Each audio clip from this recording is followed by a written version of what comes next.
2020 വാറ്റ്പാഡ് എന്ന് പറഞ്ഞ ഒരു ഓപ്പൺ ആയിട്ടുള്ള ഒരു സ്റ്റോറി ടെല്ലിംഗ് പ്ലാറ്റ്ഫോമിൽ വന്നൊരു സ്റ്റോറിയാണ് ബോളിവുഡ്. ഫ്ലോർ എം സ്ലാവാഡർ എന്ന ഒരു സ്പാനിഷ് റൈറ്റർ എഴുതിയ ഒരു അഡൽട്ട് ഇമോഷണൽ റൊമാന്റിക് ഡ്രാമയാണിത്.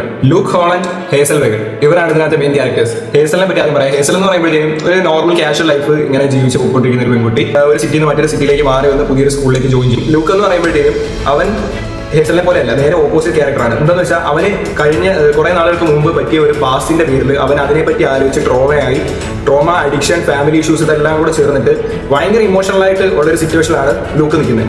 ലൂക്കും ഹേസലും സ്കൂളിൽ വരുന്ന ടൈമിൽ ഇവർ രണ്ടുപേരും പരിചയപ്പെട്ടിട്ട് അവർ തമ്മിൽ ഓപ്പോസിറ്റ് ക്യാരക്ടേഴ്സ് ആണെങ്കിലും ബട്ട് അവർ തമ്മിൽ ഫോണിൽ ലവ്. ഓക്കെ, അപ്പം ഈ ഇതിനിടയ്ക്ക് നടക്കുന്ന കുറെ കാര്യങ്ങളാണ് ഈ മൂവി എന്ന് പറയുന്നത്. അവർ തമ്മിൽ ഉണ്ടാകുന്ന ഈ ഒരു റിലേഷന്റെ ഒരു ഡെപ്ത് കൊണ്ട് തന്നെ ഈ ട്രോമ, അഡിക്ഷൻ അതേപോലുള്ള കാര്യങ്ങളെല്ലാം തന്നെ അവർ ഹീൽ ചെയ്യുന്നതായിട്ടും ഇതിനകത്ത് കാണിക്കുന്നുണ്ട്. ഞാൻ വലിയ സ്പോയിലർ ചെയ്യുന്നില്ല. അപ്പോൾ ഈ സ്റ്റോറി അല്ലെങ്കിൽ ഈ മൂവി മുമ്പോട്ട് വെക്കുന്ന ഒരു ചോദ്യമുണ്ട്: can love alone heals a person's deepest wounds? അതായത് സ്നേഹം മാത്രം കൊണ്ട് ഒരാളുടെ ഏറ്റവും ആഴത്തിലുള്ള മുറിവ് ശമിപ്പിച്ചെടുക്കാൻ കഴിയുമോ എന്നുള്ളൊരു ചോദ്യം ഈ മൂവി അല്ലെങ്കിൽ ഈ സ്റ്റോറി മുമ്പോട്ട് വരുന്നുണ്ട്. ആമസോൺ പ്രൈമിൽ അവൈലബിൾ ആണ്. എന്തായാലും കണ്ടിരിക്കേണ്ടുന്ന ഒരു മൂവിയാണ്, മസ്റ്റ് വാച്ച് ആണ്. നിങ്ങൾ എങ്ങനെയാണെന്ന് വെച്ചാൽ കാണാൻ. It's an EPIC one. Okay, don't miss it.